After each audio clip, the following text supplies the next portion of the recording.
All right, here we go, guys. Sorry the lighting is bad.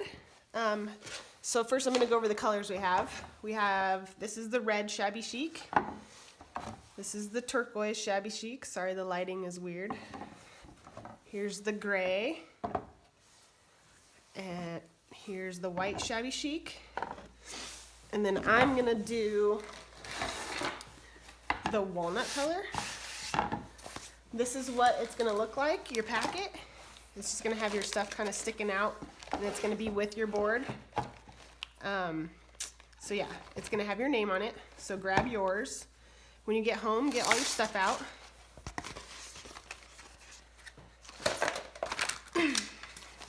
Some of you picked paint, some of you didn't pick paint, which made me assume you had your own paint. I'm gonna send everybody with black and white just in case. But I'm just doing white for this one. And then everybody's gonna have tweezers and a brush in their little packet. You're gonna need water and you're gonna need a paper towel.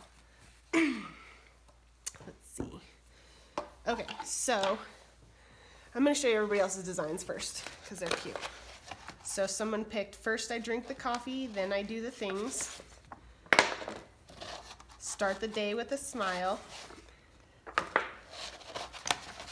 The paw print love, a regular love, cursive.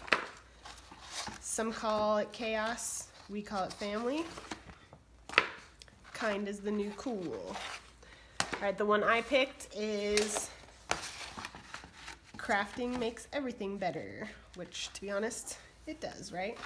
Okay, so once you get your stencil, just make sure things haven't come off, like the insides of the letters here, this E got wrapped up when it was curled up. So I'm just gonna put it back where it goes. Stick it back on with my tweezers. All right, so I'm gonna set this out of the way for a second. And everybody has, this is like a transfer tape. I don't know how this looks to you guys. Hopefully it's not crazy. Anyway, this is sticky. And it's been used before because really it's too sticky if it's brand new, fresh. And actually this one's kind of too sticky anyway. I want it less sticky, so I'm gonna stick it to my pants and get lint on it.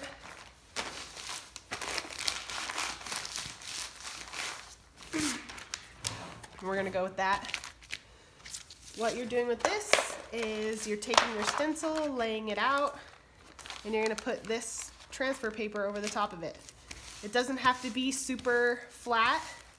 This transfer paper is wrinkled, so it's gonna have some wrinkles in it, but that doesn't matter. You're not really worried about the transfer paper.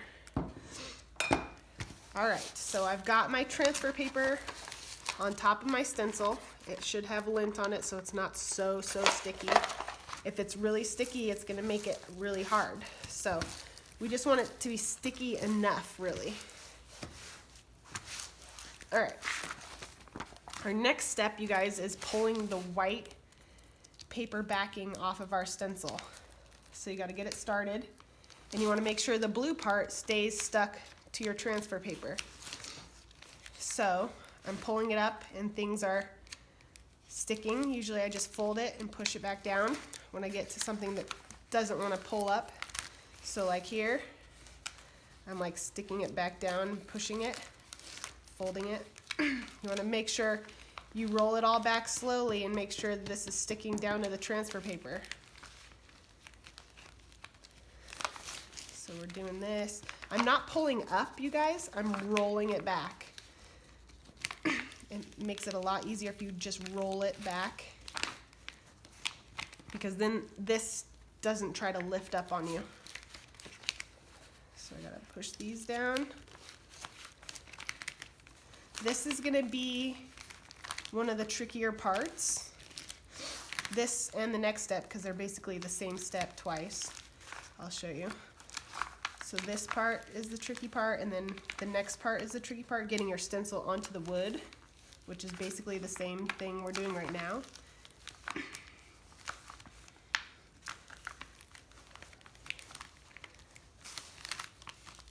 Hopefully you guys can see this. So I'm making sure everything's where it's supposed to be as I do this.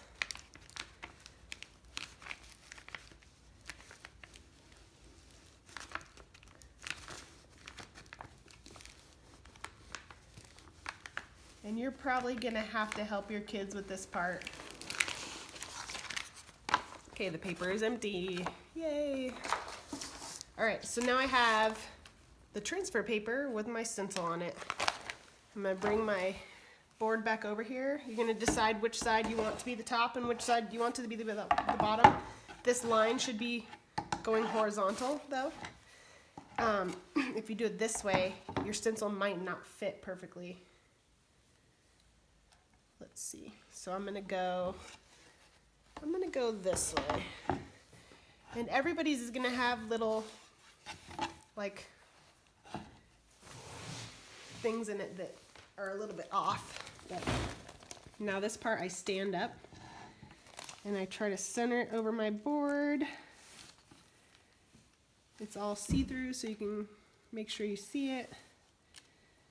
Don't look at the blue when you're trying to center. Look at the design in your wood because your blue stencil isn't cut perfectly.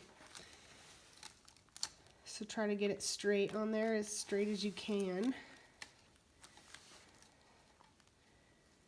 I'm gonna go with that. Looks pretty good, I feel like.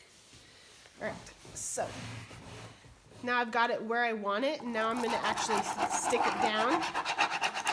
And I like to scratch it on so you can see that you're like kind of making the marks and pushing it down on there.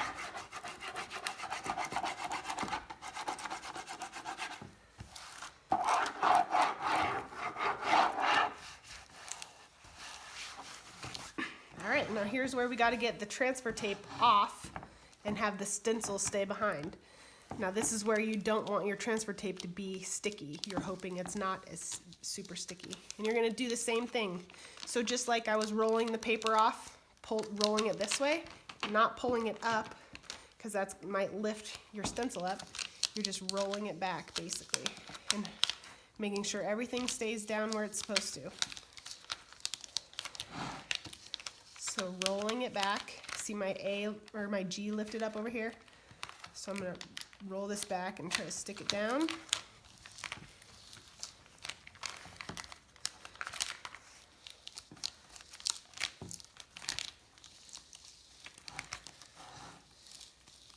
Oh. Let's see here. So looks pretty good. So I'm missing the inside of my E. And actually I found it, it's stuck to my paper, so I'm gonna stick that back on.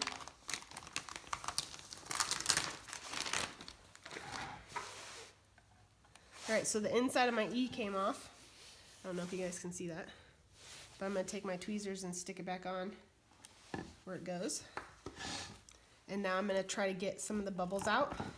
So I don't know if you guys can see, but there's like some bubbles where the words are and stuff. So now if you have one of the shabby chic ones, like these, like this one, or like this one, these are like a couple different layers of paint. So it's like you can feel the grooves in it. So it's gonna be a little bit trickier. You're gonna wanna really pay attention to pushing the bubbles down because the paint's gonna get under because your layers of paint are like one lower, one higher. And so you wanna make sure that seal is down. All right, so when I tell the kids to push down their bubbles, I usually don't fuss about it too much. I just tell them to push down wherever they're gonna start. So I'm gonna start with the word crafting. So I'm gonna just make sure the word crafting looks good and all the bubbles are down on the word crafting. All right, I'm gonna take my brush. I've got my white paint. Get a little bit of paint on your brush, and what you're gonna do is, some people like to sponge. I don't like to sponge. I like to like brush it from the outside in. So like this, brushing it from the outside in. And And I've got a big old dip in mine right here. But I like that, so I might do something about it later, like put some paint down in there, depending on what it looks like when I take the stencil off. So we're going to lightly, basically brushing from the outside in on our stencil. You're going to have to do probably like 2 or 3 coats. You can tell that this white isn't very solid, and it also is going to depend on how solid you want it. You might only want 1 coat. You might want it to look kind of transparent. So that's up to you. I'm going to make mine nice and solid.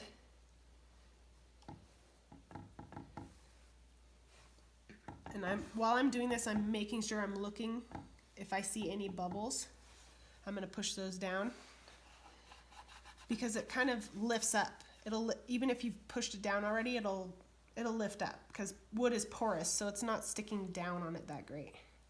Now, if we were doing this transfer on like something solid, like a piece of glass, then it would stick down a lot better, and you wouldn't have to worry about stuff getting underneath it. I'm just kind of like tapping, because some of this is so skinny that there's not really like an inside or an outside.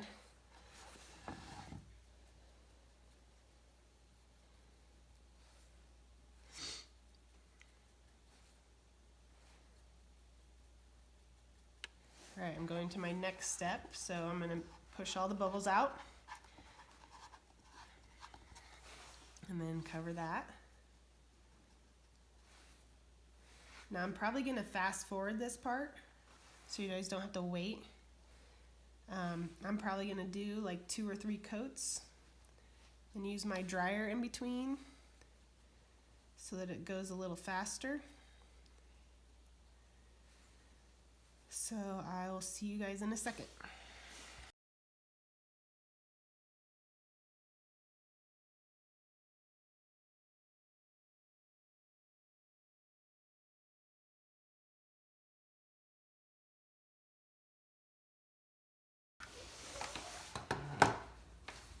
All right.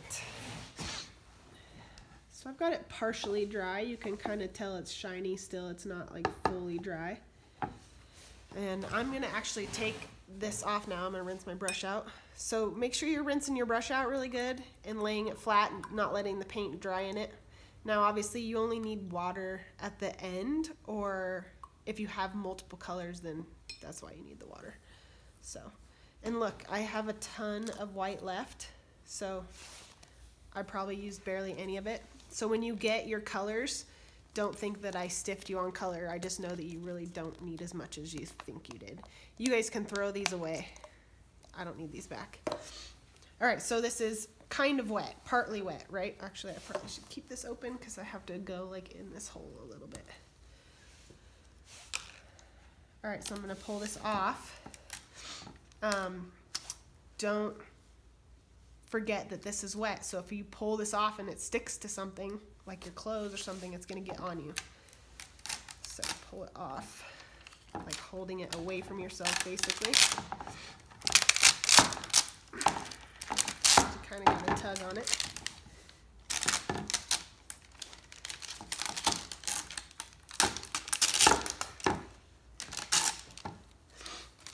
Set it somewhere where it's not touching anything. Now you can use your tweezers, because you got to get all the insides of the letters out. So like this, the inside of this E needs to come out.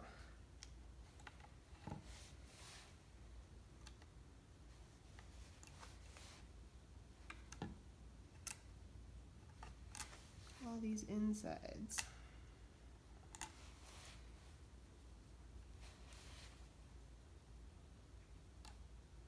So as you can see, we have a few mess ups, a few spots where it got underneath the stencil, which is expected because it's porous, it's not something flat. So if you have the shabby chic, any of the shabby chics, you're probably not gonna care as much because it already kind of looks like it's, you know, antiqued or roughed up anyway. It's not gonna matter as much. Oh my gosh, I gotta get different tweezers. These ones need to be rebent.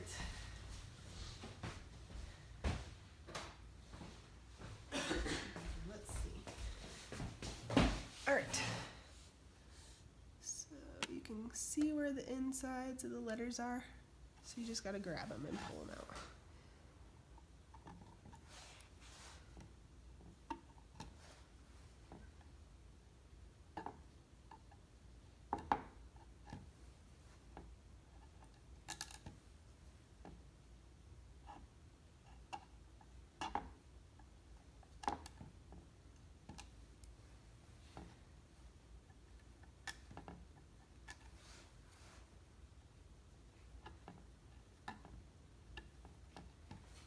Alright, I think I got them all.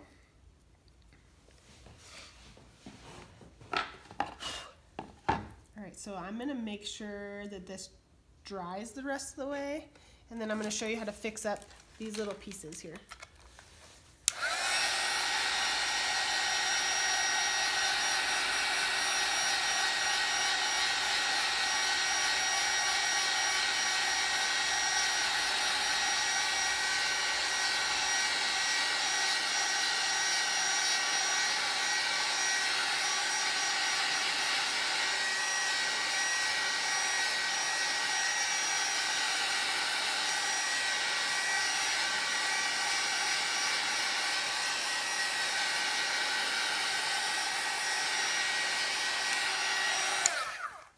Alright.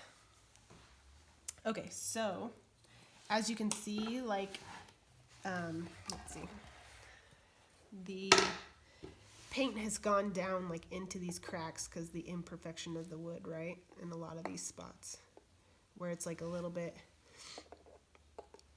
you know, the level is different. So I'm going to fix that with paint probably, and then I'm going to show you how to scrape some of this off. So these tweezers are super sharp. I probably should have said that in the beginning, but they're like super sharp. What you're going to do is you're going to take your tweezers and you're just going to like scratch off the top layer of paint.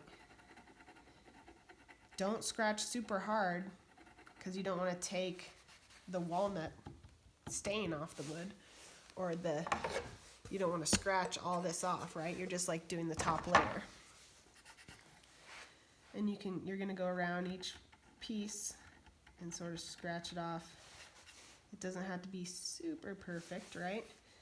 But you're going to be able to scratch most of this off. And it's actually easier to scratch off on any of the shabby chic ones because there's like a layer of clear coat on there.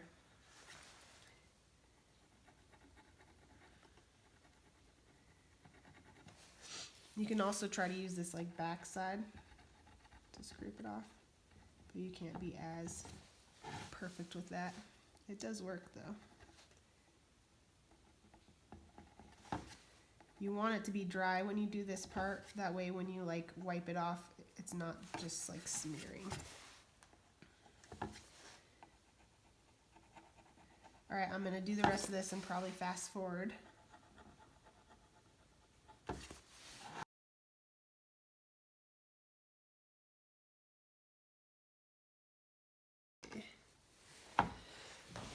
Alright, so I've got these like little dips right here that I'm going to try to fill in with my paintbrush here.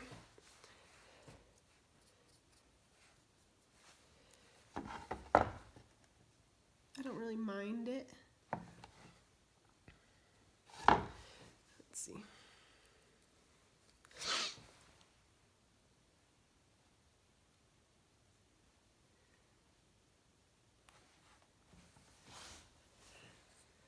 And then also like right here,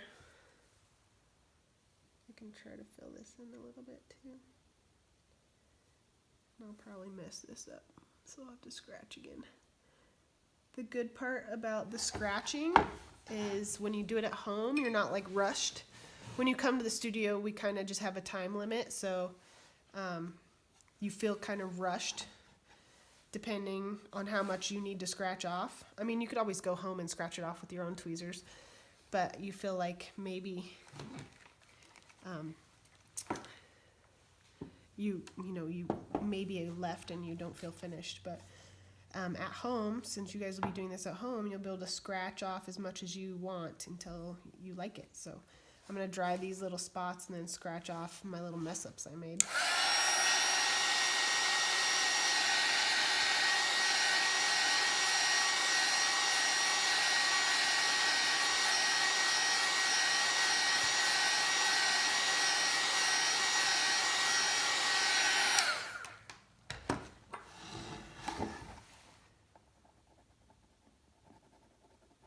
Now, I don't even know if you guys can see these little mess ups very good from the camera.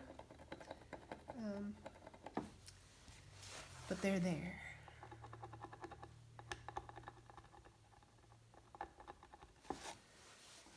All right, so got that. I'm good with that. Our last step is you're gonna actually put the hook on the back. So depending on which way you decided to have your wood, you're gonna flip it over, make sure you have the top in the right spot.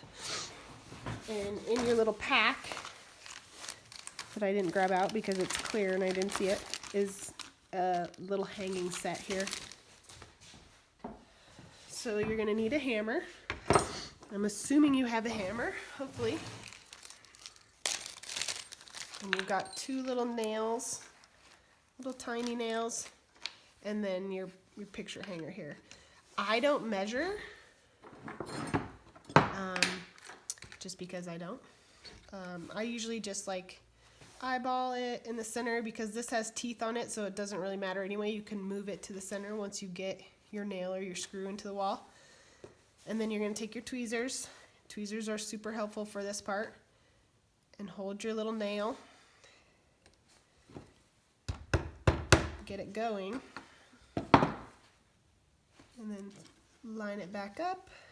Grab your tweezer again. Put it in the hole. Oh, I usually get it tapped in, like one or two little taps.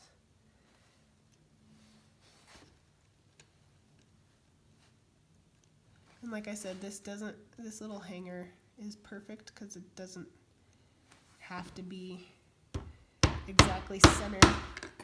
Okay, so I've got it like tapped in for the most part a little bit. Now I'm gonna tap it the rest of the way in.